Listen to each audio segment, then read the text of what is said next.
Voici bientôt 3 mois que se prolonge la visite officielle du roi de Bohême en Sicile. Le peuple sicilien n'en finit pas de célébrer l'amitié extraordinaire de son roi et de son hôte, élevés ensemble dans leur enfance et liés par une amitié aux très profondes racines. Depuis que l'âge les a mûris pour le trône et que les devoirs de la royauté les ont séparés, ils ont continuellement échangé lettres, présents et ambassades amicales, en sorte qu'absents, ils paraissaient être encore ensemble. Ils se donnaient la main comme au-dessus d'une vaste mer et ils s'embrassaient, pour ainsi dire, des deux bouts opposés du monde. Que le ciel entretienne leur affection et protège le jeune prince Mamilius, l'héritier du trône que tous les Siciliens chérissent en leur cœur.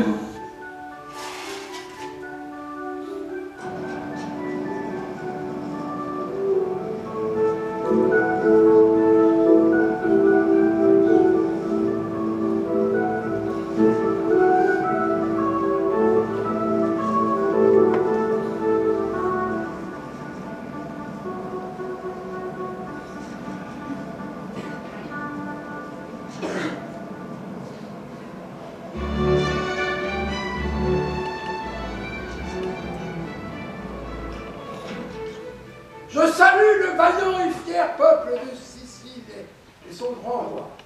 Oui, je suis tourmenté par la crainte de ce qui peut arriver ou se préparer pendant notre absence. Veuille les dieux que nul vent malfaisant ne souffle sur mes états et ne me fasse dire mes inquiétudes n'étaient que trop fondées. D'ailleurs, je suis resté assez longtemps pour fatiguer votre majesté. Notre trône de Bohême est resté vide trop longtemps. Je dois partir.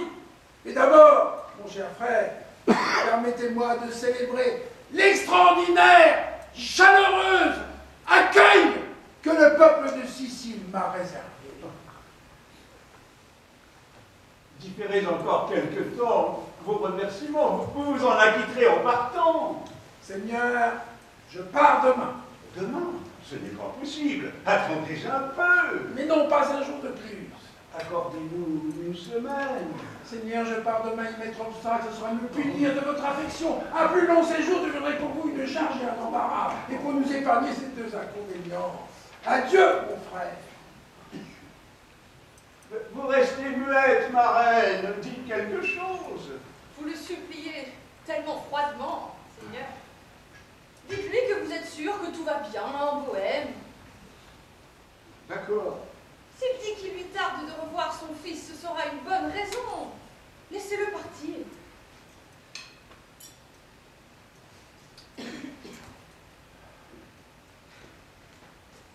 Mais sinon, prêtez-nous encore une semaine de votre royale présence. Vous resterez. Mais si, vous resterez. Impossible, vraiment impossible. Vraiment. Vraiment, vous ne partirez point. Le vraiment d'une dame a autant de poids que le vraiment d'un gentilhomme. Voulez-vous toujours partir? Alors forcez-moi à vous retenir comme prisonnier et non pas comme hôte. Vous nous paierez votre pension en partant et serez par là dispensé de tout remerciement. Serez-vous mon prisonnier ou mon hôte? Par votre redoutable vraiment, il faut vous décider à être l'un ou l'autre.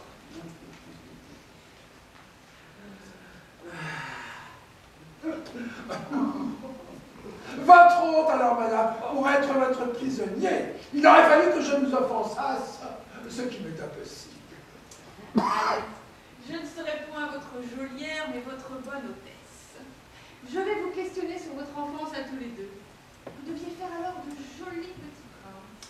Nous étions, belles reines, deux innocents, qui croyaient que l'avenir serait toujours comme leur enfance et que rien ne changerait. Monseigneur n'était-il pas le plus fou des deux?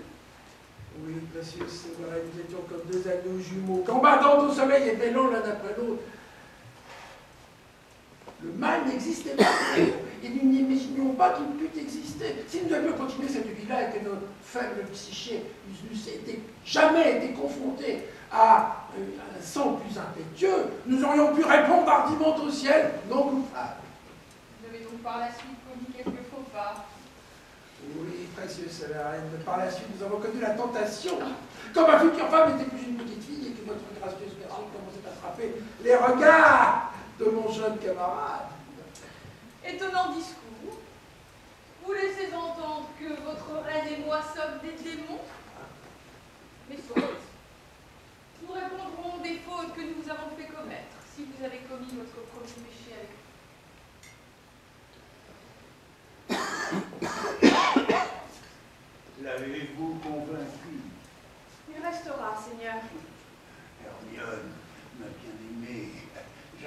parlé plus à propos. Jamais. Jamais. Une fois, excepté. Et quand a été la première, dis-le-moi. Ma dernière action a été de l'engager à rester. Quand donc a été la première? Je t'en prie, dis-le-moi. Eh bien, ce fut quand tu pris ma main blanche. Tu frappas ta main blanche dans la mienne en gage d'amour. Tu dis alors, je suis à vous pour toujours. Ainsi, voyez-vous, j'ai parlé à propos 2 fois. La première afin de conquérir pour toujours mon royal époux. La deuxième afin d'obtenir d'un ami qui prolonge son séjour de captivité. Enfer. Mon cœur danse, mais ce n'est pas de joie. Se serrer les mains, se pincer les doigts, échanger des regards comme dans un miroir, et puis soupirer comme si c'était la lalie d'un cerf. Oh, cet accueil ne convient ni à mon cœur, ni à mon front. Mamilius, es-tu mon enfant? Oui, mon Seigneur. Il te manque ma peau rude et cette excroissance que je sens à mon front pour me ressembler parfaitement. Et pourtant nous nous ressemblons comme 2 œufs. Allons, monsieur le page, regardez-moi avec votre œil bleu. Ta mère peut-elle, a-t-elle pu? Oh, imagination, tu poignardes mon cœur, tu rends possible l'impossible. Qu'a donc le roi de Sicile? Il a l'air quelque peu agité. Qu'avez-vous donc? D'où vient mon cher frère ce brusque trouble? Seriez-vous sous le coup de quelque émotion, Monseigneur? Non, en vérité, je considérais les traits de mon fils et je me revoyais à son âge, avec mon poignard moucheté pour qu'il ne mordît point son maître. Et comme je devais alors ressembler à ce petit gentilhomme, dites-moi, monsieur, si quelqu'un vous gifle, tendez-vous l'autre jour? Non, je me bats. Ah, vous vous battez? Alors bonne chance. Mon frère, êtes-vous aussi fou de votre jeune prince que nous le sommes du nôtre? Quand il est chez moi, il fait toute ma joie, toute mon occupation, tantôt mon ami dévoué, tantôt mon ennemi, mon parasite, mon soldat, mon homme d'État, enfin, tout enfin. Et par ses caprices d'enfant, il me délivre des idées qui m'épaissiraient le sang. Le petit écuyer a le même office auprès de moi. Nous allons nous promener tous les deux et vous laisser à vos affaires plus sérieuses. Hermione, montre combien tu nous aimes par l'accueil que tu feras à notre frère. Nous serons dans le jardin si vous nous cherchez. Vous nous rejoindrez? Allez où bon vous semble, on vous retrouvera bien. Allez, allez.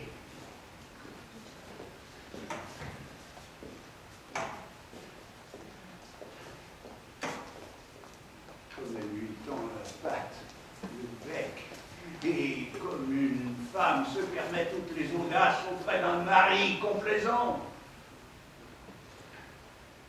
Les voilà partis. Je suis dedans jusqu'au cou, cornard, par-dessus les oreilles. Là, mon garçon, va jouer. Ta mère joue, et moi aussi. Mais je joue un rôle si fâcheux qui me conduira au tombeau au milieu des sifflets. Il y a eu bien des cocus avant moi. Et en ce moment même où je parle, il n'est plus d'une femme qui donne le bras à son mari, sans se douter qu'elle a ouvert l'écluse en son absence. Et laissé pêcher dans son bassin le premier venu, Messire Sourire, son voisin. On ne peut pas barricader un ventre. Qu'en penses-tu, mon garçon? Je pense comme vous. C'est toujours une consolation. Ah, Camillo! Oui, Majesté. Va jouer, mon garçon. Alors, Camillo, ce grand monarque prolonge finalement son séjour? Comment se fait-il qu'il soit resté? Grâce aux prières de la vertueuse reine. De la reine, soit vertueuse, cela devrait être en effet, mais voilà, cela n'est pas. Cette idée-là est-elle entrée dans quelque autre cervelle que la tienne? Parle. Je crois que tout le monde a compris que le roi de Bohême prolonge son séjour ici. Oui, mais pourquoi? Pour satisfaire votre majesté et le désir de notre gracieuse maîtresse. Satisfaire le désir de votre maîtresse. Satisfaire. Je n'en veux pas davantage. Camillo, je t'ai confié les plus chers secrets de mon cœur, mais j'ai eu tort. Tu ne mérites pas ma confiance. Oh, à Dieu ne plaise, majesté. Ne vois-tu pas que ma femme est infidèle? Si tu as des yeux pour voir, combien donc qu'elle a tenu catin? À vous! Je ne voudrais pas rester ainsi et écouter noircir mon auguste maîtresse, sans en tirer vengeance sur le champ. Mais maudit soit mon cœur si vous n'avez jamais proféré de paroles plus indignes que celle-là. La répéter serait un crime aussi grand que celui que vous imaginez s'il était vrai. Mais est-ce donc rien que de se parler tout bas? Nez contre nez, joue contre joue, et preuve incontestable de leur trahison. Presser leurs pieds l'un sur l'autre. Si cela n'est rien, alors le monde et tout ce qu'il contient ne sont rien, et tous ces riens ne signifient rien. Majesté, guérissez-vous de cette opinion funeste et au plus tôt, car elle est très dangereuse. N'importe, elle est vraie. Mais non, sire, non. Elle est vraie, vous mentez, vous mentez. Je te dis que tu mens et que tu n'es qu'un imbécile sans âme, incapable de faire la différence entre le bien et le mal. Mais qui est donc son corrupteur? Qui? Celui qui la porte toujours pendue à son cou, comme une médaille. Ce roi de Bohême. Qui? Si j'avais auprès de moi de vrais serviteurs, ils feraient ce qui couperait court à cette débauche.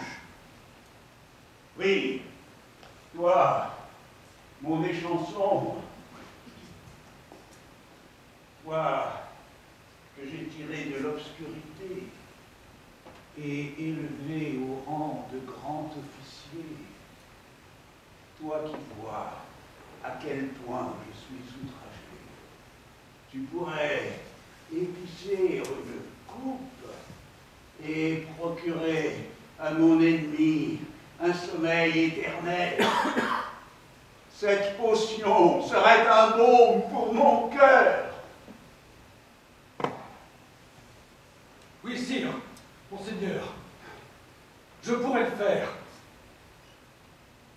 Mais je ne puis croire une telle souillure chez mon auguste maîtresse, si souverainement honnête et vertueuse. Ah, je t'ai tant aimé, sire. Ah, alors doute et va pourrir à ton aise. Me crois-tu forcené au point de souiller sans raison la blancheur et la pureté de mes draps? Et de faire du prince mon fils un infâme bâtard? Un homme peut-il s'égarer à ce point? Je suis bien obligé de vous croire, Majesté, et je vous débarrasserai du roi de Bohême, pourvu que vous acceptiez de reprendre auprès de vous la reine, de la traiter comme auparavant, ne serait-ce que pour l'intérêt de votre fils, et pour fermer la bouche à la médisance. C'est précisément la conduite que je me suis ordonnée à moi-même. Je ne porterai aucune atteinte à son honneur, aucune. Présentez au roi de Bohême et votre reine le visage serein que l'amitié porte dans les fêtes.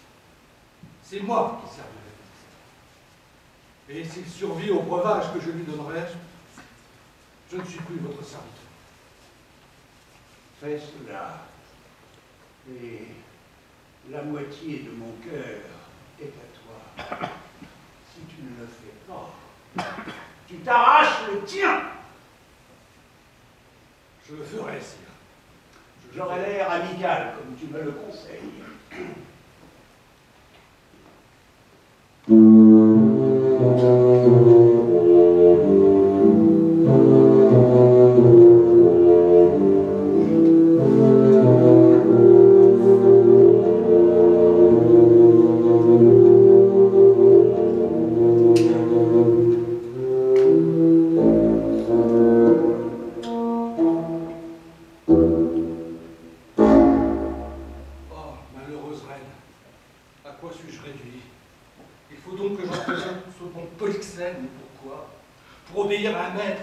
Qui en guerre contre lui-même, voudrait que tous ceux qui lui appartiennent le soient également. Non, je ne le ferai pas. Il faut que j'abandonne la cour, où ma ruine est inévitable. Ah, étoile bienfaisante, luisez à présent sur moi. Ah mais, voilà le roi de Bohême. J'ai peur de ne plus être ici le bienvenu, de ne pas m'adresser la parole.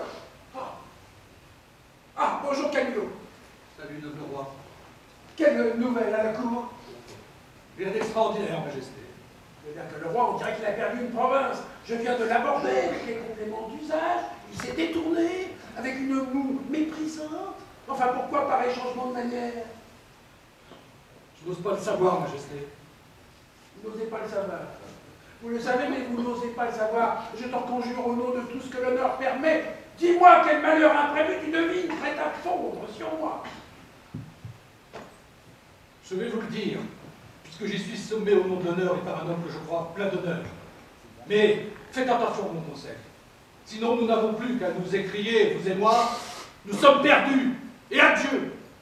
Poursuivez, Camillo.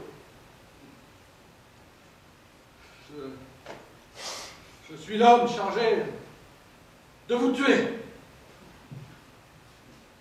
Pourquoi, Camillo? Par qui? Par le roi. Et pourquoi? Parce qu'il croit, ou plutôt, il jure avec conviction, comme s'il l'avait vu de ses propres yeux, que vous avez eu un commerce illicite avec la reine. Et si cela est vrai, que mon sang se tourne en salive purulente et que mon nom soit maudit. Ah, mais vous ne sauriez détruire sa folie par des sermons ou l'ébranler par des arguments. Mais la défondation solide, et elle durera jusqu'à sa mort. Comment cette idée a-t-elle pu se former? Je l'ignore. Et je suis certain qu'il est plus prudent de se mettre en garde contre elle que de chercher d'où elle vient. Mais si vous osez vous fier à mon honnêteté, partons de cette vie. Je mets à votre disposition ma fortune que je viens de perdre par cette révélation. Mais n'hésitez pas, car sur l'honneur de mes pères, je vous ai dit la vérité. Je te crois, Camillo. J'ai vu son cœur sur son visage. Donne-moi ta main. Sois mon guide. Ta place sera toujours à côté de la mienne. Mes vaisseaux sont prêts. Fuyons.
Bien. Malgré sa promesse de ne pas porter atteinte à l'honneur de la reine, Léontès l'a fait jeter en prison. C'est là qu'elle met au monde une fille. La cour de Sicile s'indigne du sort injuste réservé à la reine. Pauline, une amie fidèle, mène la fronde contre l'égarement du roi. Léontès, sûr de lui, a fait envoyer des messagers à Delphes pour consulter l'oracle d'Apollon. Le dieu confirmera l'adultère, il ne peut en être autrement. En attendant sa réponse, le roi rumine sa vengeance. J'avais raison. Tous mes soupçons étaient fondés. Il peut arriver qu'il y ait une araignée noyée au fond d'une coupe. Vous buvez tranquillement la coupe. Vous n'avez rien vu. Vous n'avez bu aucun venin. Mais qu'on vous montre l'araignée dans le verre vide. Alors vous vous tordez pour recracher le liquide empoisonné. J'ai bu et vu l'araignée. Alors point de repos, ni le jour, ni la nuit. C'est une disgrâce d'être couvert de honte. Et ce serait une disgrâce plus grande encore de laisser vivre la cause de cette honte. Je tiens, du moins, une partie de la cause. Elle, l'adultère. Le roi, son Macron, est hors d'atteinte, mais elle est entre mes mains. Quand je l'aurai livrée aux flammes, je pourrai retrouver la moitié de mon repos. Oh là, quelqu'un! Majesté, Comment se porte mon fils? il a bien dormi cette nuit et nous espérons que sa maladie est terminée. Quel enfant bien né, comprenant le déshonneur de sa mère et faisant sienne sa honte. Il a perdu l'appétit, le sommeil est tombé en langueur. Allez voir comment il se porte. Ne nous occupons pas de Polyxène, il est trop puissant. Laissons-le vivre en attendant une occasion favorable. Pour l'instant, ma vengeance, c'est sur elle que je dois l'assouvir. Camillo et Polyxène se moquent de moi. Ma souffrance les amuse. Ils ne riraient pas si je pouvais les atteindre. Et elle ne rira pas, elle qui est en mon pouvoir. Mais laissez-moi passer! Madame, Laissez-moi passer! Vous ne pouvez pas entrer. Oh, aidez-moi plutôt, mon bon seigneur. Craignez-vous plus sa colère tyrannique, hélas, que pour la vie de la reine, pure âme innocente? Cela suffit. Madame, le roi n'a pas dormi cette nuit. Il a donné ordre de ne laisser passer personne. Et je viens justement lui apporter le sommeil. Ce sont les gens comme vous qui nourrissent ces insomnies. Sire, je sollicite un entretien sur une affaire qui concerne votre Altesse. Oh, débarrassez-moi de cet exalté! Antigone, je t'avais chargé de l'empêcher de m'approcher. Mais Majesté, je lui avais interdit, à la menaçant de vous foudre des miels. Tu peux donc l'empêcher de rien? Non. Il a juste le pouvoir de m'interdire le mal. Dans cette affaire, à moins qu'il ne fasse comme vous et me jette en prison pour mes bonnes actions, soyez-en sûrs, il n'aura aucun pouvoir sur moi. Eh bien, vous l'entendez, quand elle veut prendre les rênes, je la laisse faire. Mon cher souverain, je vous conjure de m'écouter. Je viens de la part de votre vertueuse reine. Ah, vertueuse reine! Oui, vertueuse reine, Majesté, je dis bien vertueuse reine. Fais-la sortir! Non! J'arracherai les yeux au premier qui met la main sur moi. Je sortirai. Mais d'abord, j'accomplirai ma mission. La vertueuse reine, car elle est vertueuse, vous a donné une fille. Elle la confie à votre bénédiction. Oh, dit-il, sorcière, maudite maquerelle! Non, je suis aussi honnête que vous êtes fou. Traître, tu ne veux pas la jeter dehors? Ramassez-moi cette bâtarde! Et toi, vieux coq déplumé, ramasse-moi cette bâtarde! Ramasse-la, te dis-je! Et rends-la à ta vieille bique! Que tes mains soient à jamais maudites si tu touches la princesse. Il a peur de sa femme. Si vous en faisiez autant, vous n'auriez pas de mal à reconnaître comme vôtres vos enfants. Oh, un nid de traître. Je ne suis pas un traître. Le ciel m'en est témoin. Et moi non plus. Le seul traître, c'est lui.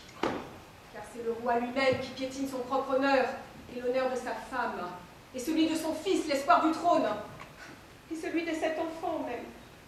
Le malheur est que personne ne peut l'en empêcher.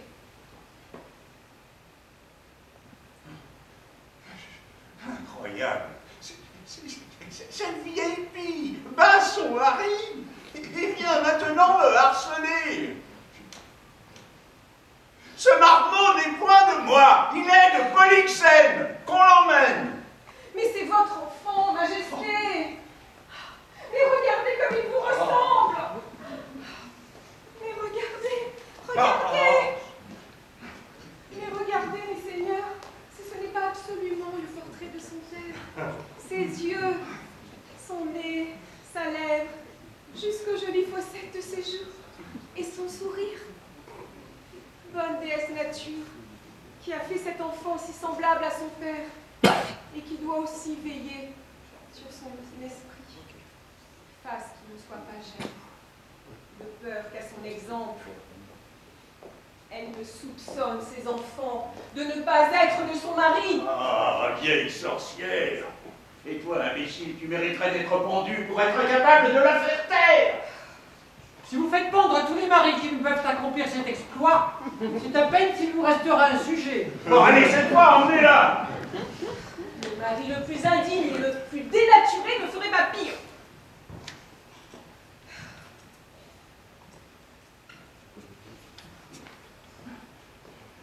J'aurais brûlé vive. Non. Que m'importe. L'hérétique, c'est celui qui allume le bûcher, et non celle qui y est brûlée. Je ne dis pas que vous êtes un tyran, mais traiter si cruellement la reine, sans produire contre elle d'autres accusations que votre imagination déréglée, cela sent la tyrannie, et cela suffit pour faire de vous l'opprobre et le scandale du monde. Vous m'avez juré fidélité. Jetez-la dehors. Si j'étais un tyran, vivrait-elle encore? Elle n'oserait pas m'appeler tyran si elle me croyait telle. Qu'on l'emmène. Non. Ne me touchez pas. Veillez sur votre enfant, Majesté. Elle est bien à vous. Que Jupiter lui donne pour guide un meilleur génie. À quoi bon ces mains sur ma personne? Vous tous qui êtes si tendres à ces folies. Il n'aura jamais en vous de bons serviteurs, dans aucun de vous. C'est bien. C'est bien. Adieu. Nous partons. C'est toi, traître, qui a excité ta femme? Mon enfant, hors de ma vue. Toi-même, qui as pour elle un cœur si tendre, enlève-la et fais-la sur le champ consumée par les flammes. Fais-le toi-même, toi seul. Si tu refuses, de mes mains, je fais jaillir de son crâne sa cervelle bâtarde. Va, porte-la au bûcher, car tu as entraîné ta femme à la félonie. Non, sire. Ces seigneurs, mes nobles compagnons, peuvent, s'ils le veulent, me justifier. C'est vrai, sire. Il n'est pas responsable de la démarche de sa femme. Oh, vous êtes tous des traîtres. J'en conjure, votre majesté, accordez-nous plus de confiance. Nous vous avons toujours loyalement servi. Nous vous conjurons de nous rendre cette justice. C'est à genoux, sire, que nous vous demandons de changer cette résolution. Elle est trop atroce, trop injuste, pour ne pas conduire à quelque issue funeste. Nous voici tous à genoux.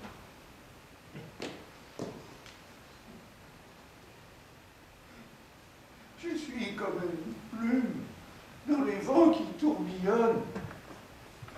Dois-je vivre pour voir à mes genoux cette bâtarde m'appeler son père? Mieux vaudrait la brûler tout de suite que de la maudire plus tard. Oh, mais soit qu'elle vive!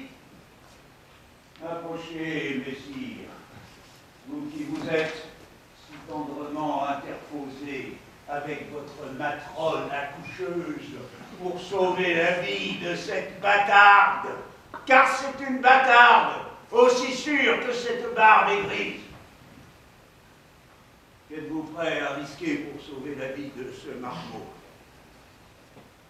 Tout ce que mes forces peuvent supporter, ce que mon honneur peut me commander. Alors jure de faire ce que je vais t'ordonner. Je le jure.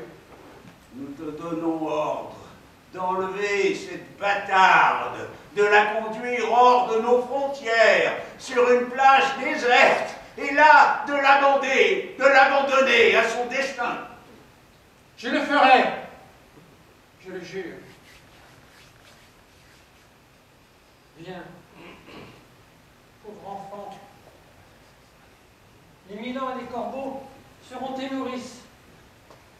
On dit que les loups et les ours se sont montrés parfois accessibles à la pitié. Sire, puissiez-vous être plus heureux que cette action ne le mérite. Et toi, pauvre être, condamné à périr, que la bénédiction du ciel te protège contre tant de cruauté.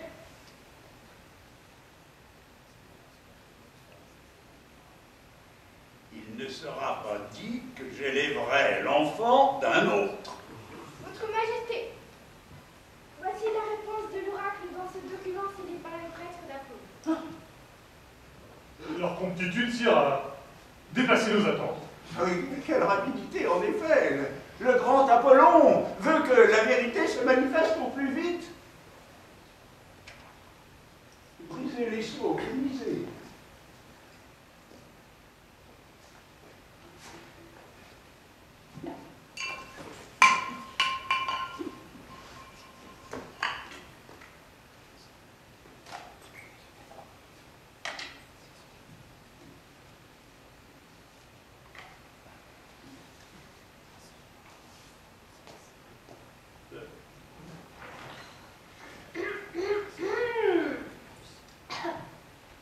Hermione est chaste.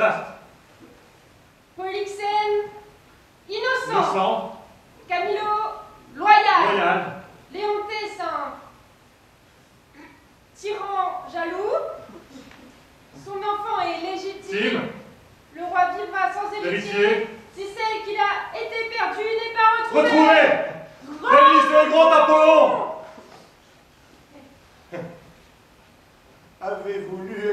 Exactement.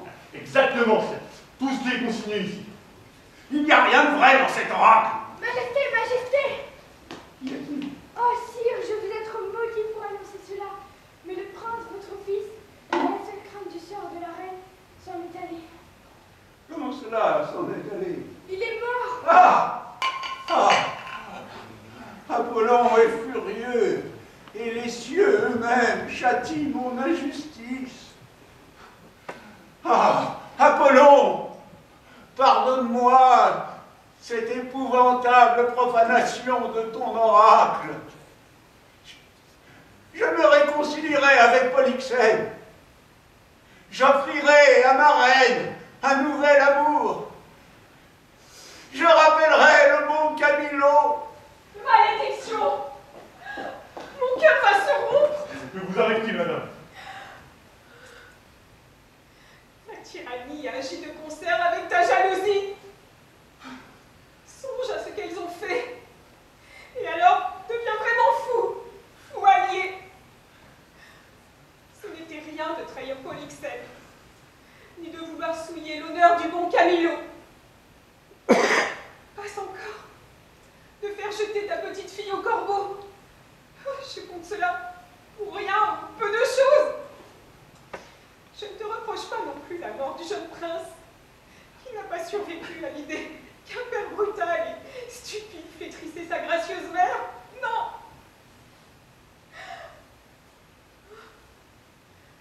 Mais Seigneur, la reine, la gracieuse, l'adorable créature est morte. Les dieux n'ont pas permis cela. Continue, continue, tu n'en diras jamais assez. J'ai mérité les blâmes les plus amers. Je t'en prie, conduis-moi auprès des dépouilles de ma femme et de mon fils. Ils n'auront qu'une seule tombe, et inscrite au-dessus d'eux, les causes de leur mort apparaîtront pour ma perpétuelle honte. Une fois par jour, je visiterai la chapelle où ils reposeront, et les larmes que j'y verserai seront ma consolation. Aussi longtemps que la nature me le permettra, je jure d'accomplir ce devoir chaque jour. Viens, conduis-moi.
Ainsi, tu es sûr que notre navire a touché les déserts de la Bohême?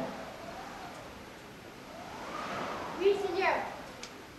Mais je crains que nous n'ayons débarqué dans un mauvais moment. Le ciel ténébreux nous font une forte tempête. Va, retourne à bord, je te rejoins. Dépêchez-vous. Et ne vous avancez pas trop loin dans les terres. Cet endroit est fameux pour les bêtes féroces qui le vont. Ah, je te suis dans un instant. Viens, Pauvre enfant.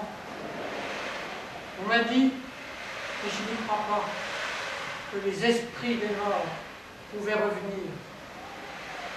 Si cela est, ta mère n'est pas parue la nuit dernière. Elle est venue près de moi dans la cabine où j'étais couché. Après un torrent de larmes, elle a laissé tomber ses mots.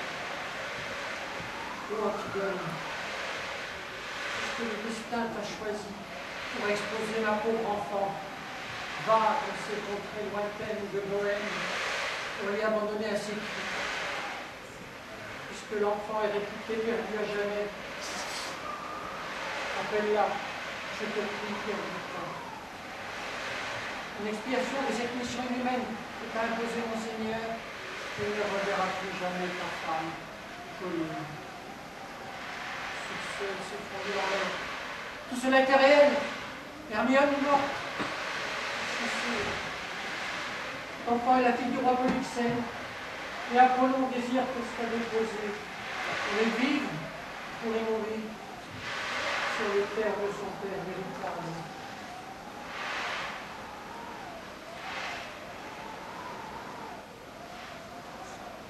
Repose-la.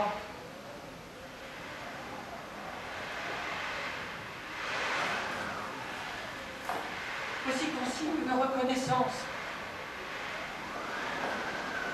Et ceci encore. S'il plaît à la fortune, il y a là de quoi t'élever, ma jolie enfant.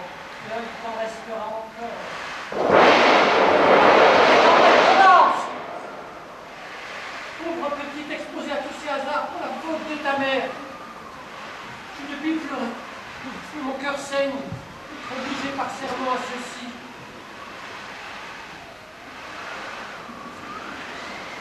Adieu. Le jour s'obscurcit de plus en plus. Tu vas être un peu rudement versé.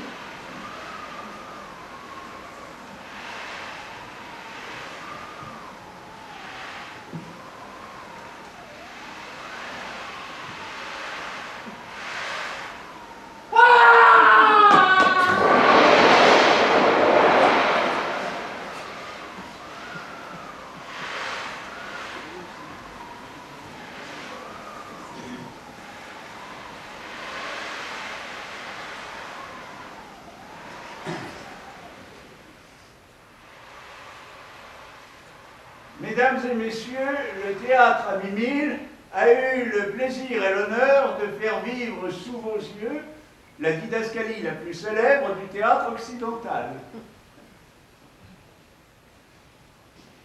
Dans la langue du grand Will, exit pursued by a bear. Dans la langue de Molière, il sort poursuivi par un ours. Sur cette anecdote, notre version du Conte d'hiver de Shakespeare, malheureusement abrégée à la suite de circonstances et de vicissitudes largement indépendantes de notre volonté, est terminée. Merci d'être venu. Mais non, Dieu, pas du tout, ce n'est pas du tout ce qui était prévu. Excusez-le, son rôle d'ours l'a tourneboulé. Le spectacle se poursuit. À toi, la bergère. Oh, je voudrais qu'il n'y eût pas d'âge entre 15 et 23 ans. Car il ne faut rien dans cet intervalle comme brosser les filles, insulter les vieux, voler et se battre. Vous entendez? Qui d'autre que des jeunes tarés de 18 à 22 ans iraient à la chasse par ce temps? Oh, ils ont fait fuir 2 de mes meilleures brebis. Et je crains bien que le loup ne les trouve avant moi.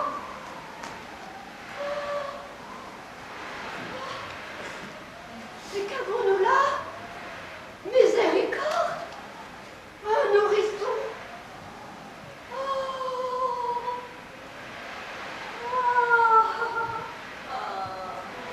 Un fort joli nourrisson. Un garçon, une fille. Voyons ça.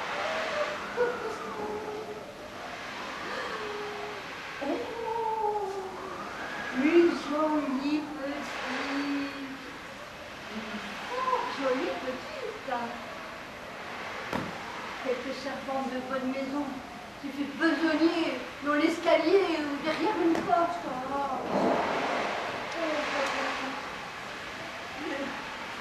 Je ne vais pas te laisser ici dans le froid, mais je vais quand même attendre pour ma fille. Oh là! Oh là! Oh! Oh là! Oh! Oh! Si tu veux voir une chose dont tu parleras encore quand tu seras morte, viens ici. Bah, qu'as-tu donc? Oh, j'ai vu des spectacles si émouvants sur terre et sur mer. Non, c'était plus la mer, il n'y avait que le ciel. Qu'est-ce que tu racontes? Ah, si vous aviez vu comme elle gronde la mer, comme elle rage, comme elle bat le rivage, et les cris lamentables de ces pauvres naufragés, dont on les voyait plus. Et le navire, de son grand main, allait transpercer la lune. Et puis, il était avalé par les remous et l'écume, comme si vous jetiez un bouchon dans une barrique. Ça, c'était la mer. Voyez maintenant, sur terre, il y avait un ours qui déchirait l'épaule d'un homme, qui criait, qui m'appelait au secours, disait s'appeler Antigone, un grand seigneur. Mais à ce moment-là, la mer, d'un coup de dent, a démantibulé le navire. Ah, les cris lamentables de ces pauvres gens.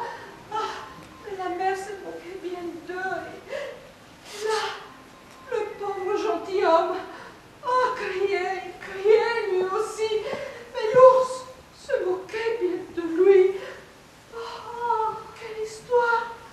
Oh, j'aurais voulu être là pour secourir ce pauvre vieillard.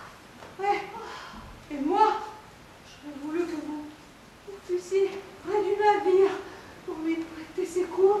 Mais là, votre charité n'avait pas pied. C'est horrible. Mais regarde ici, ma fille. Voilà un spectacle pour toi.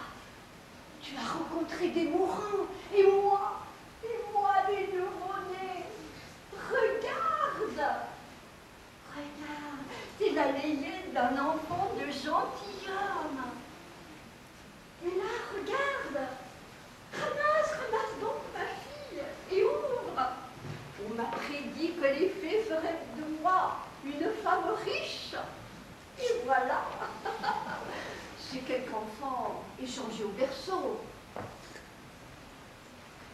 Ouvre, ma fille, qu'est-ce qu'il y a là-dedans? C'est l'or! Il n'y a que de l'or! C'est l'or des fées, ma fille! Ramasse-le vite et cache-le bien. Nous avons de la chance et pour en avoir toujours, soyons discrètes. Laissons mes brebis divaguer. Allons, ma fille, filons! Allez, vous, allez-y, vous, avec tout ce que vous avez trouvé. Moi, je vais aller voir si l'ours a fini son dîner et combien il en a mangé. Les ours ne sont féroces que quand ils ont faim. Et s'il a laissé des morceaux, je les enterrerai. Voilà une bonne action, ma fille. Si tu peux voir qui il est, à ce qu'il reste de lui, viens me chercher pour me le montrer. Pardieu, bah oui, comme ça vous me mettrez intérêt. C'est notre jour de chance et nous allons en profiter pour faire le bien.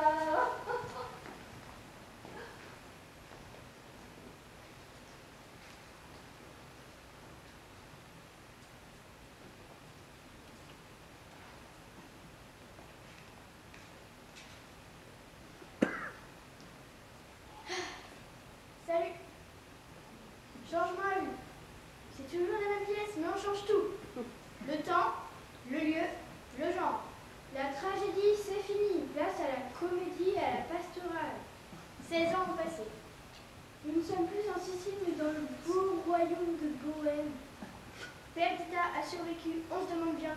Élevée par une bergère, N'importe quoi. elle est devenue une belle jeune fille dont le prince héritier Florizel est amoureux. Ce n'est évidemment pas du goût du père, le roi Polyxène.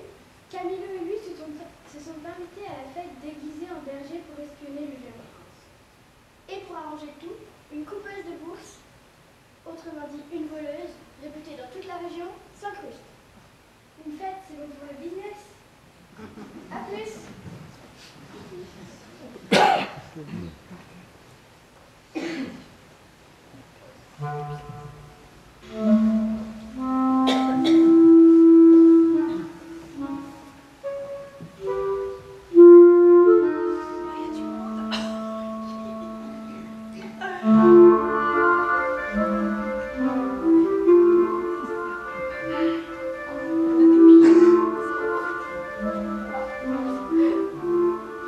Hello?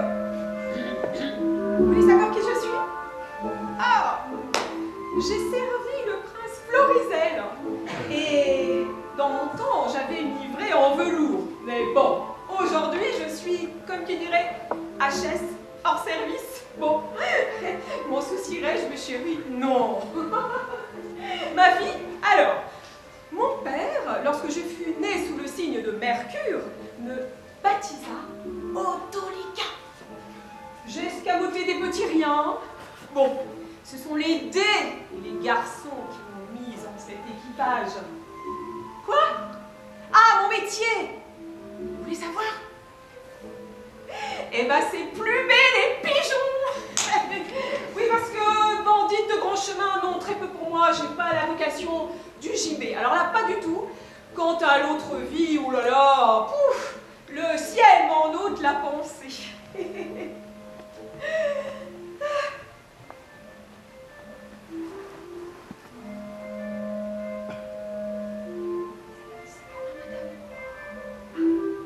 Alors, un pigeon, vous allez voir ma technique. Voyons, 15 moutons font à peu près 15 livres. Et 15 livres font à peu près 15 livres et 1 shilling. Mais combien de laine font 1500 oiseaux? Ah, ma mère, pourquoi suis-je née? Je sais. Au secours. Oh, madame, arrachez-moi ces guenilles. Et puis, tuez-moi. Au lieu de vous les ôter, il faudrait vous en mettre davantage. Oh, madame, leur saleté m'a fait plus souffrir que tous les coups de fouet qu'on m'a donnés. Madame, je suis battue, volée, mon argent, mes vêtements, on m'a tout enlevé. Et à la place, on m'a mis ces guenilles. Donnez-moi la main. Je vais vous aider. Allez, donnez-moi la main. Oui, alors, tout doucement. Aïe. Ah non, parce que je crains d'avoir, voyez-vous, l'épaule complètement disloquée. Doucement, madame, doucement. Oui. Ça fait du bien ce que vous me faites là. Oh là. Ouh, je peux m'asseoir. Vous m'avez rendu là un charitable service. Oh, merci. Avez-vous besoin d'argent? Ah non, oh là là, surtout pas. Non, surtout pas. J'ai un parent qui habite à moins de 3/4 de mille d'ici. D'ailleurs, j'allais chez lui. Ah non, mais là-bas, j'aurai tout ce qu'il me faut, de l'argent. Ah non, je vous en prie. Ah non, ne me donnez pas d'argent. Ah non, cela me fend le cœur. Quel est le gars qui vous a fait ça, qui vous a volé? Mais je la connais parfaitement. Elle a été montreuse de singes, faiseuse d'anges, prêteuse sur gage. Pouf, elle a épousé un chaudronnier à un île de là, où j'ai des biens et des terres. Et de filouterie en filouterie, elle s'est établie escroqueuse. Vous savez quoi? Eh ben, d'aucuns l'appellent Autolyca. Je la connais. Ah bon? Oui, parce que, en fait, elle filoute les soirées, dans les veillées, dans les foires. Dans les combats d'ours. Voilà. Eh ben c'est elle, la grenée qui m'a traité ainsi. Ah bon, tu m'étonnes. La plus grande coupeuse de bouffe de toute la bourre. Ah ouais, une sale bonne femme. Et ça va mieux, madame? Ah oui, grâce à vous. Ah, je vous remercie beaucoup. Oui, ça va beaucoup mieux. Regardez, tenez, je peux me lever. Et puis, c'est bien, hein, je peux marcher maintenant. Ah, bon, bah écoutez, d'ailleurs, je vais vous laisser, hein, et je vais aller tout doucement m'acheminer chez mes parents. Ah, eh ben, merci beaucoup. Merci, ma douce dame, vous êtes trop mignonne. Et tombons les tombeurs de moutons. Trottons en chemin.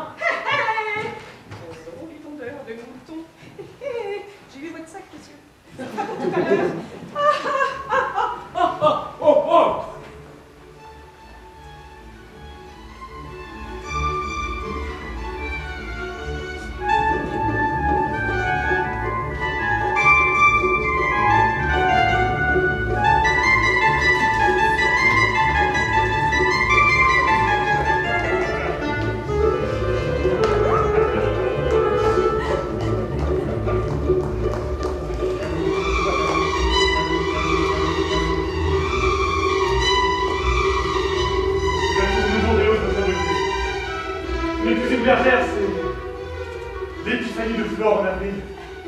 La reine de la fête des oiseaux. Messire, gracieux Seigneur, pardonnez-moi de vous exagérer. Votre noble personne, vous l'avez occultée sous des habits de peuple, et moi, humble bergère, m'avait érigée en déesse. La fête excuse la folie, sans quoi je rougirais de vous voir affublé de la livrée que je devrais porter. En ce moment même, je tremble. Si votre père, par hasard, passait par là, quelle serait sa mine en voyant son noble ouvrage troussé comme un divin? Que dirait-il? Et comment, sous ses badaras de carnaval, affronter son auguste personne? Mais ne soyez qu'à la fête. Même les dieux se sont travestis pour séduire et vous descend à moi sauf le bras de... Ah, Seigneur, vous ne saurez tenir contre la puissance du roi. Il faudra donc que vous y renonciez, ou que moi, je renonce à la vie. Ou je serai à vous, ou je ne serai plus à mon père. Car je ne peux être ni à lui, ni à moi, ni à personne. Je suis à toi. Bon, soyez guémonives aussi, nos hôtes qui arrivent. Accueillons-les comme si c'était le jour de nos noces. Dame C. Ah, Dame Fortune, soyez-nous propices. Messieurs, soyez-les très bien. C'est la volonté de ma mère que je fasse les honneurs de ce jour.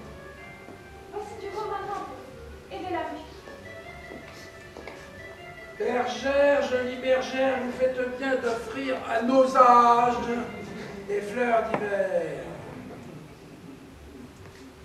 Les plus jolies fleurs de la saison sont les œillets et les giroflées, que l'on nomme souvent les bâtardes de la nature. Ces espèces ne se trouvent pas dans notre rustique jardin. Sois ma fille, nous marions au tronc le plus sauvage et le plus délicat greffe, et nous fécondons une écorce de la plus basse espèce par un bourgeon de plus noble race.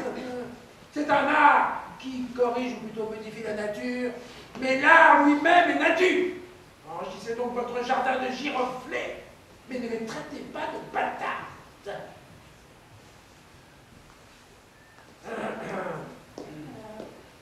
La menthe, sarriette et marjolaine.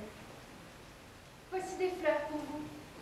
Je crois qu'on les offre aux hommes d'un certain âge. Il me faudrait des fleurs pour vous, mon doux ami, pour vous en couvrir tout entier, comme un lit, propre au repos et au jeu de l'amour. Allons, prenez vos fleurs.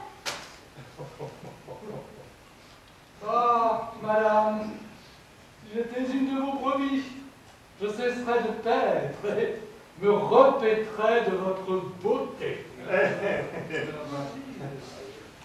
Notre danse. Votre main, je vous prie. Ainsi s'appareillent les tourterelles qui veulent ne se séparer jamais. J'en fais pour elles le serment. Musique!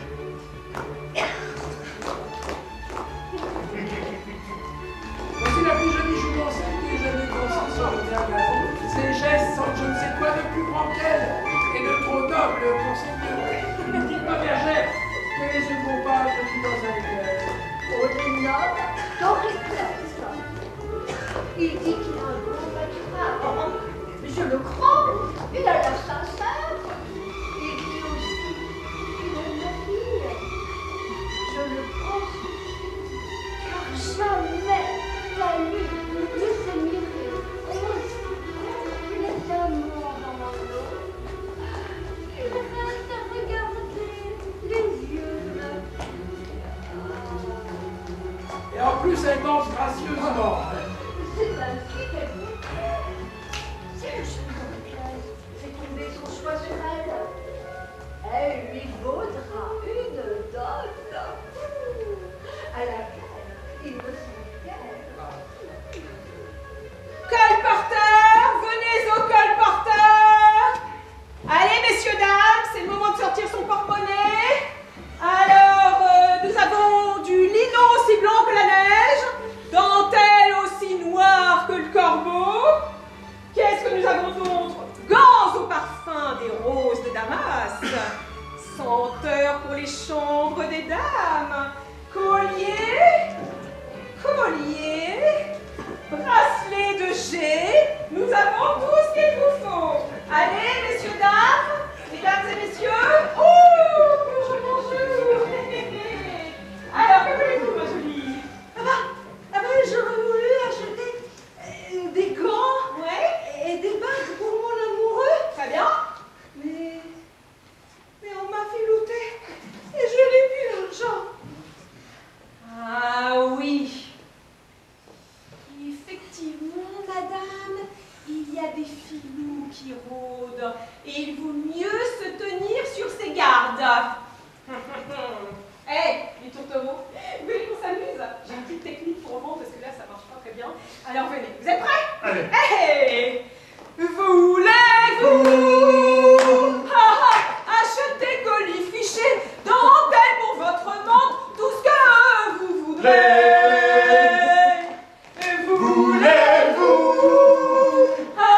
Acheter coordonnées, des bracelets de jet, tout ce que vous voudrez. Allez. Non, merci. On n'a pas envie. C'est vraiment des ploucs ici. Bon. Eh bien, mon berger ne fait pas de cadeau à Saint-Vel. Moi, quand j'étais jeune et que je donnais le bras à mamie, j'aurais pillé tous les trésors du colporteur pour le déposer à cette queue. Vous l'avez laissé partir, au risque que votre belle nous voit comme un défaut d'amour. Digne vieillard. On n'accorde aucun prix à ces colis fichés. Donne-moi ta douce main et écoute-moi répondre à ce vieillard. Oui, mais je vous prends à témoin. Et vous aussi. Et vous. Et vous, et les hommes et les cieux. Si j'étais couronné, si j'étais le plus grand, le plus fort, le plus beau des rois, tout cela ne serait rien pour moi sans son amour. Voilà qui est loyal. Éprouve une affection profonde. Oh, ma fille, oh, dites-vous tant. C'est bien parlé. Je ne puis ni mieux exprimer mon amour. Stoppez là. Affaire conclue. Voilà. Vous, à mes amis, vous en serez témoin. Je lui donne ma fille cadette avec une dot égale à la pièce. Non mais cette dot, c'est la vertu de votre fille. Une fois une certaine personne morte, j'aurai plus de fortune que vous ne pourriez l'imaginer. Même vous le pouvez. Alors, votre main et la vôtre, ma fille. Doucement, bergère. Avez-vous un père? Oui, et après? Il est au courant. Oh, il ne l'est pas, et ne le sera jamais. Il semble qu'un père soit l'invité incontournable aux noces de son fils. Votre père a-t-il perdu la capacité de raisonner? Est-il retombé en enfance? Ah non, mon bon monsieur. Il est même en pleine forme. Enfin, son âge. Les blanches, c'est un grave défaut. La raison veut qu'un père choisisse lui-même, laisse lui-même son fils choisir sa femme, mais elle veut aussi que le père soit un peu consulté dans cette affaire. Certes, mais pour d'autres raisons qui ne vous regardent pas, je n'informerai pas les miens. Informez-le. Non. Je t'en prie. Impossible. Oh, mais dis-le lui, mon fils. Il sera d'accord. Mais impossible, vous dis-je. Alors, prenons acte de notre contrat. Acte de notre petit mort, jeune fou, indigne d'être mon fils. Tu es l'origine d'un trait, d'un sceptre, et tu veux régner sur mes promis. Quant à toi, qui es traître, je vais te faire pendre.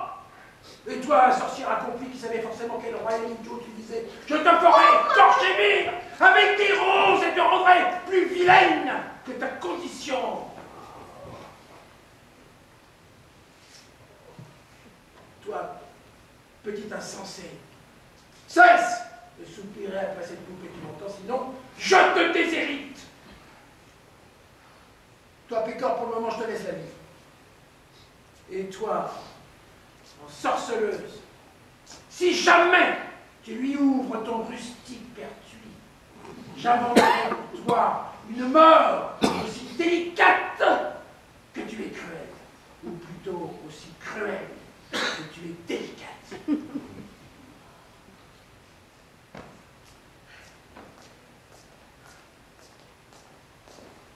Eh bien, je n'ai pas eu si peur. J'ai failli lui dire que le même soleil luisait sur son palais que sur notre cabane. Je vous l'avais bien dit, Seigneur.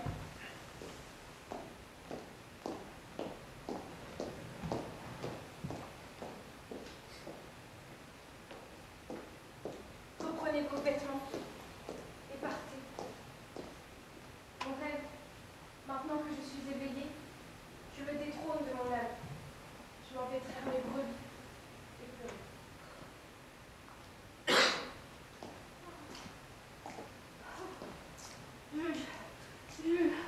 Je ne puis ni penser, ni parler, ni même savoir ce que je sais. Oh Seigneur, vous avez causé la perte d'une vieille de 83 ans qui comptait s'installer tranquillement dans sa tombe. Et là, c'est le bourreau qui me mettra en terre. Il n'y aura même pas un prêtre pour agiter le goupillon sur mon cercueil. Oh. Et toi, maudite, tu savais que c'était le prince, et tu as osé échanger ta foi avec la sienne. Oh, nous sommes perdus. Pourquoi me regarder ainsi? Je me retiens. Plus j'avance, je ne suis pas de ceux qu'on mène en l'Est. Monseigneur, vous connaissez le caractère de votre père. Tant que sa fureur ne sera pas calmée, ne vous présentez pas devant lui. Je n'en ai pas l'intention. Combien de fois vous avez-je prévenu que cela finirait ainsi? Mais rayez-moi de votre succession, mon père! Mon héritage, c'est l'amour. Mais soyez raisonnable. Si ma raison me dicte de suivre mes sentiments, alors je suis raisonnable. Sinon, pour devenir fou. Oh, Seigneur, vous cédez au désespoir. C'est un désespoir qui comble mes deux. Vous qui avez toujours été l'ami vénéré de mon père, dites-lui que je vais m'embarquer avec celle qui m'est interdit de posséder son son. Ah. Monseigneur, je voudrais que vous soyez davantage accessible au conseil. Et résolu à fuir. Si je pouvais profiter de son départ pour retrouver ma chère Sicile et ce malheureux roi. Quelle chance! Bien, Camillo. L'affaire est si pressante qu'elle exclut les formalités. Je vous laisse. Non, sans cérémonie. Monseigneur. Vous connaissez mes modestes services et l'affection que j'ai toujours portée à votre père. Oh, certes. Il n'a cessé de chanter vos louanges sur tous les tours. Eh bien alors, suivez mon conseil. Son honneur, je vous indiquerai un lieu où vous recevrez un accueil digne de votre altesse, où vous pourrez aimer à loisir votre belle maîtresse, que rien, je le vois bien, ne peut séparer de vous. Et vous l'épouserez, pendant que je tâcherai d'apaiser votre père. Vous comprenez mieux. Si vous pourrez la m'avouer, ce serait presque un miracle. Parle que je t'accorderai jamais ma confiance. Avez-vous décidé du lieu de votre exil? Pas encore. Eh bien, écoutez-moi. Si vous êtes résolu à fuir, faites voile pour la Sicile. Là-bas, présentez-vous, présentez votre belle princesse au roi des Grèces. Je vois déjà vous accueillant à bras ouverts, te demandant pardon entre le fils comme au père en personne, et baisant les mains de ta jeune princesse. Cécile. Et sous quelle couleur présenterai-je ma visite? Comment envoyé par le roi votre père pour saluer Hôtesse et lui présenter des condoléances. Je vous suis obligé. Mais nous ne sommes pas équipés, comme doivent l'être les princes héritiers de Bohême, et nous ne pourrons pas être à la cour. Adieu. Non, monseigneur, n'ayez aucune crainte à cet égard. Vous savez que ma fortune est toute dans ce pays-là. Je veillerai à ce que vous soyez, mais royalement costumés, comme si vous jouiez une pièce de moi. Allez, laissez-moi vous écouter. Foutesque l'honnêteté et la confiance à jumelles. J'ai vendu toute ma camelote. Rubans, verroterie, gants lacets, couteaux, bagues, bracelets. Et regardez, pouf, mes poches ont le ventre vide. Car j'avais vu où étaient les bourses pleines. Et si le fils du roi n'avait pas effarouché mes pigeons, je n'aurais laissé aucune bourse en vie. Aucune. Quelle est cette énergie humaine? Voilà l'instrument qu'il nous fallait. Ça vous nous nuit. Aïe, aïe, aïe. Si vous m'ont entendu tout à l'heure, je suis bonne pour la potence. Eh bien, mon... Oh, ma jolie. Mais pourquoi trembles-tu ainsi? Ne t'as rien, non. ne te pas de mal. Non. Je suis une pauvre femme, monsieur. Oui. Eh bien, tant mieux. Ah oui. Personne ne songera à te priver de ce privilège-là. Ah. Non. Mais si tu voulais échanger ta défroque de peau avec ce gentilhomme, il viendrait au change. Et il y a un bonus en prime. Je suis une pauvre femme. Allez. Je replie bien, tiens. Dépêche-toi, ce jeune homme est déjà à moitié déshabillé. Vous parlez bien sérieusement, monsieur? Je flaire la magouille. Allez, vite, déboutonne-toi. D'accord, j'ai accepté l'avance, mais ma conscience n'est pas d'accord. Voilà. Dépêche-toi. Allez. C'est vraiment, hein, parce que... Merci, mon bon. Merci. Et vous, madame, prenez le chapeau de votre amant. Allez, enfoncez-le sur vos yeux. Voilà. Masquez votre visage. Et déguisez-vous en homme pour monter à bord sans être reconnu.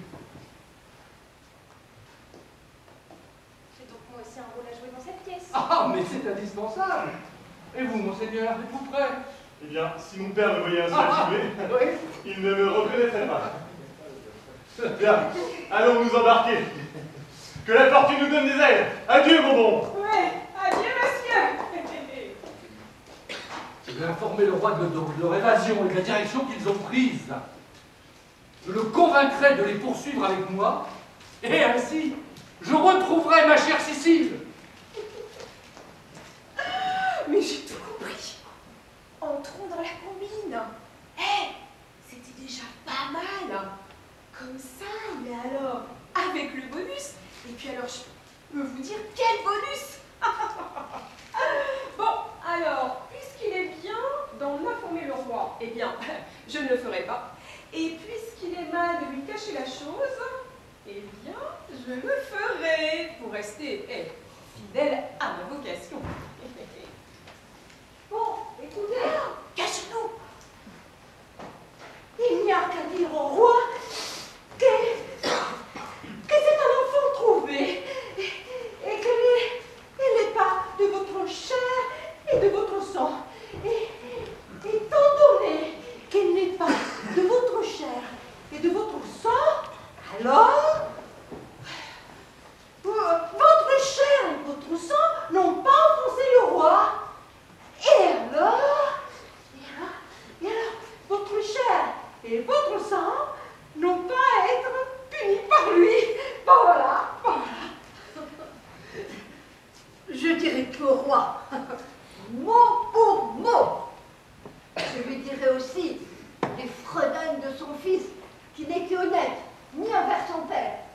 vers moi, en voulant me faire belle-sœur du roi.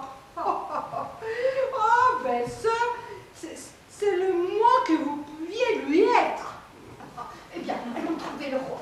Eh bien, Bégor! Où allez-vous ainsi? Au palais, Excellence. Qu'y a-t-il dans ce baluchon et dans ce paquet?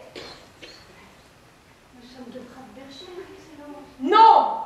Âge, profession, situation de famille, domicile. Allez! Renseignez-moi ce formulaire. Allez, la vieille, dépêche-toi. Allez, tenez, vous savez écrire peut-être? Allez, vous dépêche, vous mettez des croix, tout ça. Ouais, c'est bon, merci. Mais nous sommes de braves bergères, Excellence. Mais non. Oh là là, mensonge, vous êtes patibulaire et hirsute. Êtes-vous de la cour, Excellence? Si je suis de la cour? Mais bien sûr, je passe mon temps à la cour. Ton nez ne perçoit-il pas mon parfum de cour? Tu as intérêt à me mettre au courant. C'est au roi que j'ai affaire, monsieur. Ah. T'as un contact? Pas contact, il entend faisan. Dites-lui que vous en avez pas. Je n'en ai pas, monsieur. Je n'ai ni faisan, ni coq, ni poule. Que nous sommes heureux, nous autres, d'être nés des gens simples. Pourtant, la fortune aurait pu me faire naître comme eux. Mais bon, mettons-nous à leur niveau. Regardez, c'est un homme de la cour, il se cure les dents. Monsieur, il y a dans ce paquet des secrets que seul le roi doit connaître et qu'il va connaître d'ici 1 heure si je puis parvenir avec vous. Tu perds ton temps. Pourquoi, monsieur? Le roi n'est pas au palais. Il fait une croisière pour faire prendre l'air à sa mélancolie. Non mais si tu t'intéresses aux affaires sérieuses, tu dois être au courant de la douleur du roi. Oui, monsieur, à propos de son fils qui voulait épouser la fille d'une bergère, oui. Si celle-ci a échappé à la justice, qu'elle se sauve vite. Les supplices qu'elle subira briseraient l'échine d'un être humain et le cœur d'un monstre. Croyez-vous, madame? Oui. Et pensez-vous que cette bergère a-t-elle jamais eu une fille? Oui. Elle a une fille qui sera écorchée vive, puis enduite de miel et exposée sur un nid de guêpe où elle sera maintenue jusqu'à ce qu'elle soit plus qu'aux 3/4 morte, puis ranimée avec de l'eau bouillante ou toute autre boisson, puis au jour le plus chaud que l'almanach prédit, elle sera exposée contre un mur de briques, le soleil dardant son œil méridional, jusqu'à ce qu'elle se voie manger à mort par les mouches. Mais qui vivra verra, ou qui mourra aussi. En attendant, s'il est une personne, après le roi, capable de faire réaliser vos projets, cette personne est devant vous. Oh, vite, donnez-lui de l'or. Le pouvoir, quoi que soit un ours mal léché, on le fait danser avec l'or. Et puis, rappelez-vous, écorchez vive.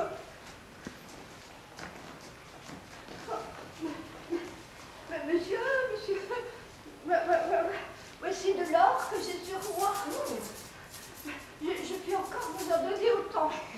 Et même vous laisser cette jeune femme en gage, jusqu'à ce que je vous ai réuni toute la somme. Ah, et ce sera quand j'aurai fait ce que j'ai promis. Ah oui, monsieur, oui. Bien.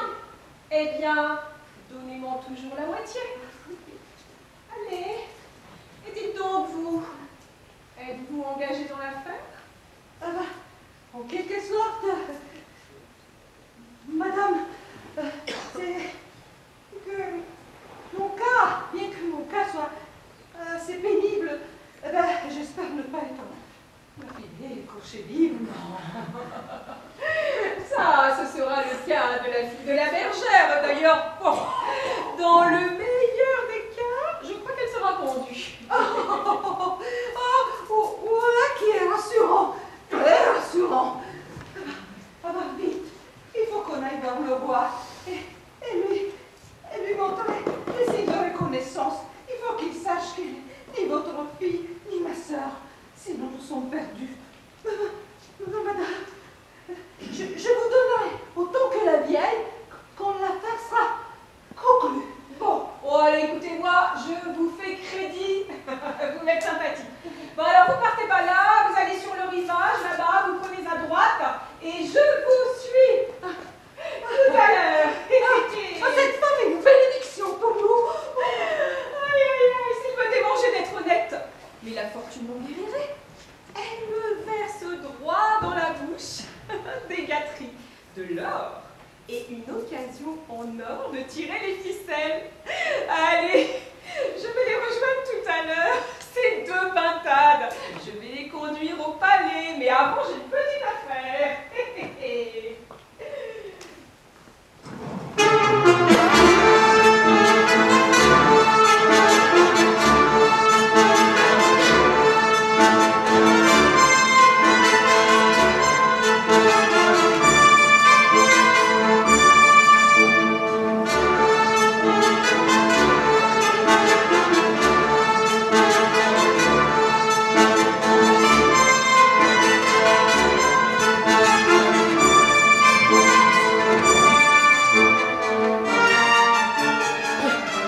Des feux de joie.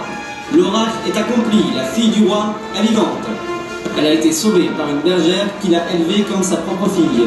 Notre roi, presque hors de lui-même, serre la princesse dans ses bras et la couvre de baisers.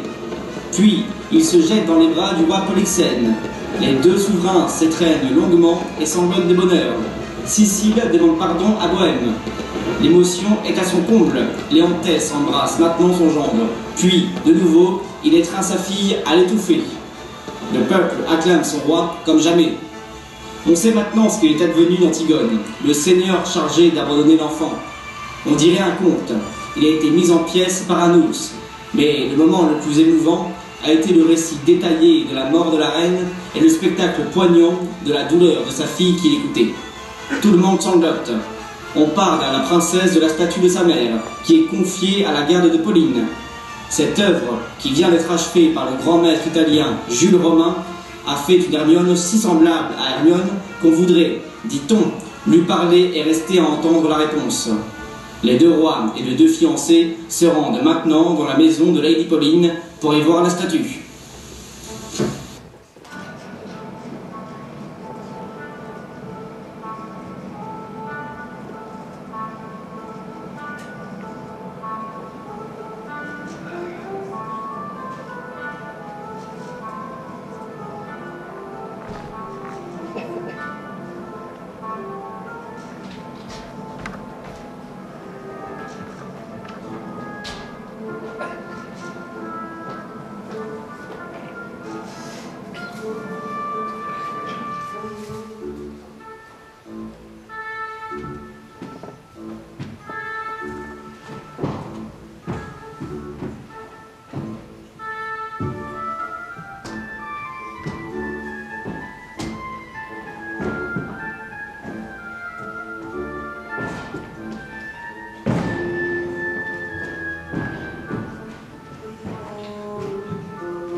Moi, j'ai passé l'âge d'avoir des enfants.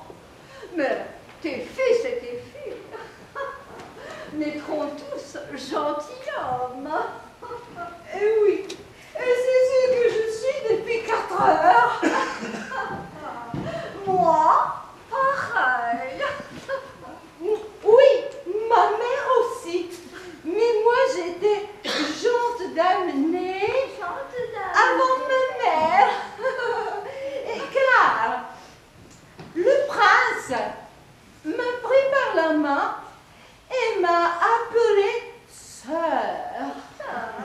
Et alors, les 2 rois ont pris par la main ma mère et l'ont appelée mère. Non, sœur. Et après, les 2 princes, la princesse, ma sœur, et le prince, mon frère, ont appelé ma mère mère.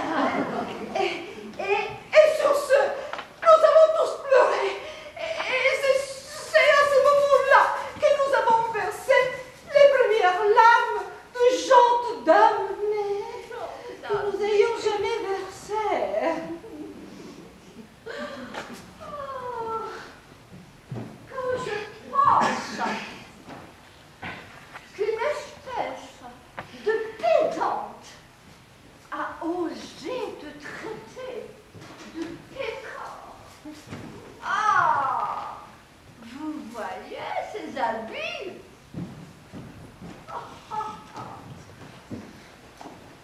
Vous voyez ces habits? Osez dire que nous ne sommes pas des gens damnés.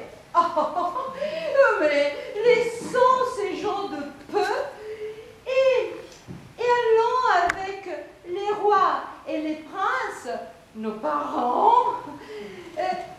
Suivons-les. Ils sont allés voir la statue de la reine. On nous expliquera.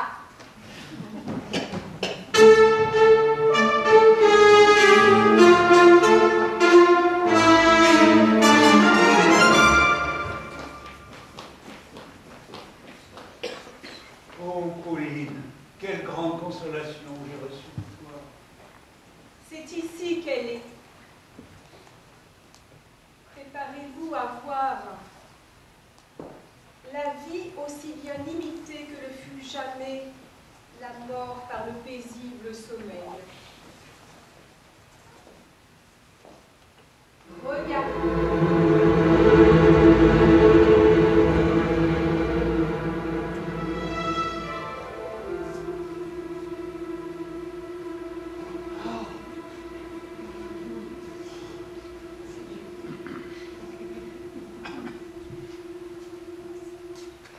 Ne trouvez-vous pas quelques ressemblances?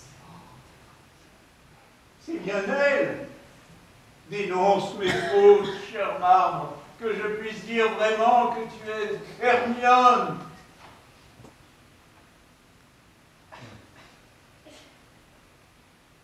Mais Pauline, Hermione n'avait pas autant de rides et n'était pas aussi âgée qu'elle le paraît ici. Il s'en faut de beaucoup. Le génie du statuaire n'en est que plus grand. Il l'a vieilli de 16 ans et l'a représentée telle que si elle vivait encore. Oui, si elle vivait encore, offrant à mes yeux un spectacle aussi consolant que celui-ci. Majesté, ma gracieuse reine, vous qui finissez la vie quand j'ai commencé à peine, donnez-moi votre main à baiser. Et soyez patiente.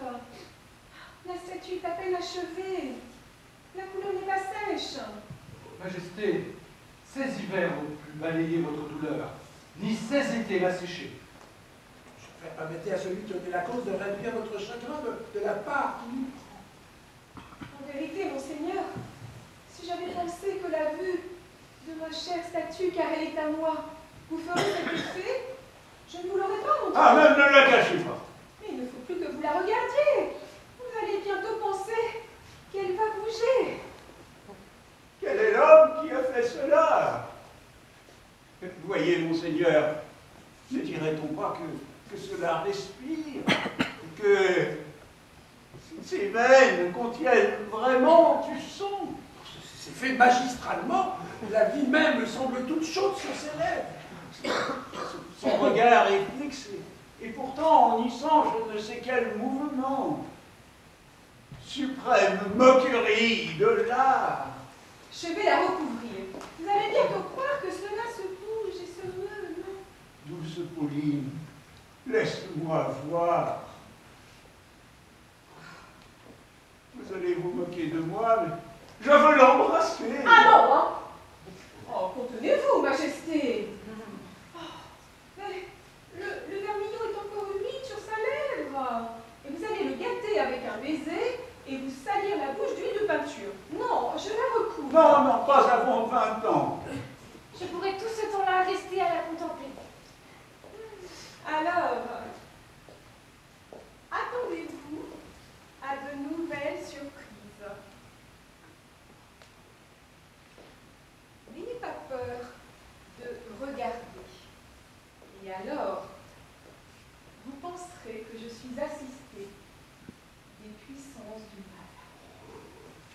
Tout ce que vous pourrez lui faire faire, je serai heureux de le voir. Tout ce que vous pourrez lui faire dire, je serai heureux de l'entendre. Restez donc tous immobiles.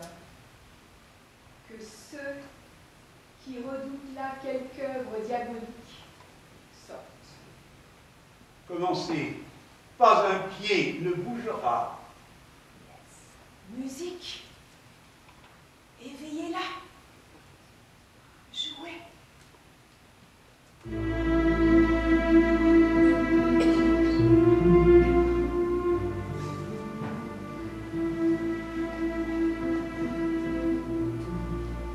Cessez d'être marbre. Approchez. Frappez tous ceux qui vous regardent de stupéfaction. La vie vous délivre de votre immobilité.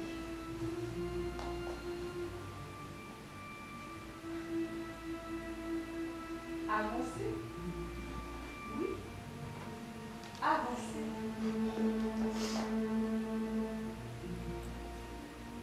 Regardez. Regardez comme elle avance. Ne la fuyez pas, car ce serait la tuer une seconde fois. Allons, Majesté, offrez-lui votre main. Lorsqu'elle était jeune, c'était vous qui la priez. Maintenant qu'elle ne l'est plus, c'est elle qui vous sollicite. Sa main est chaude. Si c'est de la magie, alors la magie est aussi nécessaire que la nourriture. Elle l'embrasse. Elle se prend à son cou. Si elle est du côté de la vie, mais qu'elle parle donc aussi. Oui, qu'elle nous explique où elle a vécu et comment elle est revenue de chez les morts. Effectivement, elle vit. Mais elle ne parle pas encore. Soyez patient. Belle princesse, agenouillez-vous et implorez la bénédiction de votre mère. Oh, Majesté, notre Perdita est retrouvée. Oh, Dieu, tournez vos regards vers nous et versez vos grâces sur la tête de ma fille. Dis-moi, mon enfant, où as-tu été recueilli? Où as-tu vécu? Comment as-tu retrouvé la cour de ton père? Pauline m'avait dit que l'oracle laissait entendre que tu vivais encore. Elle vous dira cela plus tard. Faites partager à tous votre ravissement. Moi, vieille tourterelle, je vais me nicher sur quelques branches desséchées et là, songeant au compagnon que je ne retrouverai jamais, pleurer jusqu'à ce que je me sois perdue moi-même. Ne t'emballe pas, Pauline. Tu dois prendre un mari de ma main, comme je prends une femme de la tienne.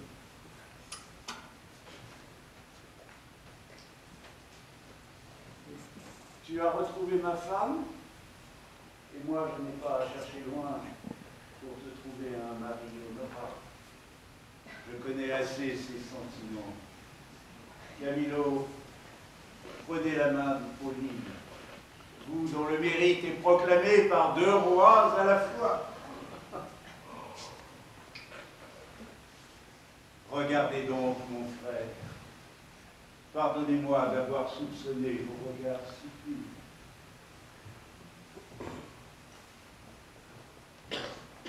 Voici votre gendre, le fils du roi Polyxène, fiancé à votre fille.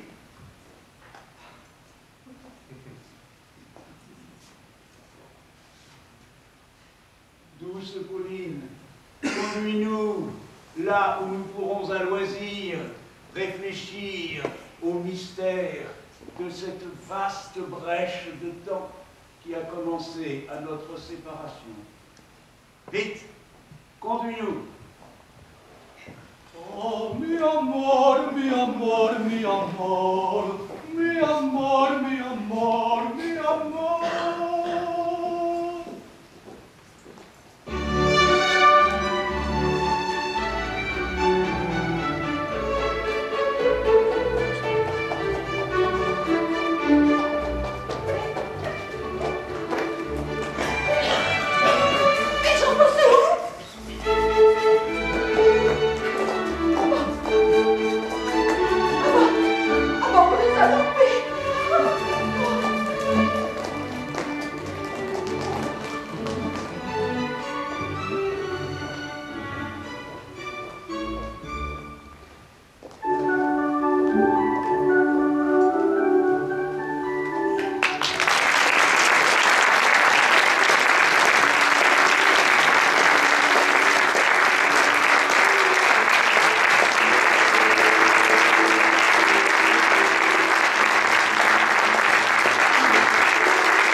La musique entièrement créée par Christophe.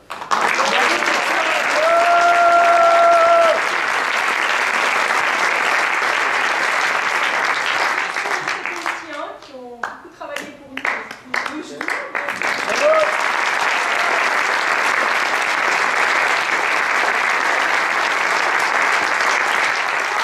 Vous avez remarqué que nous avons de très beaux costumes. Donc les costumiers qui sont derrière, qui nous habillent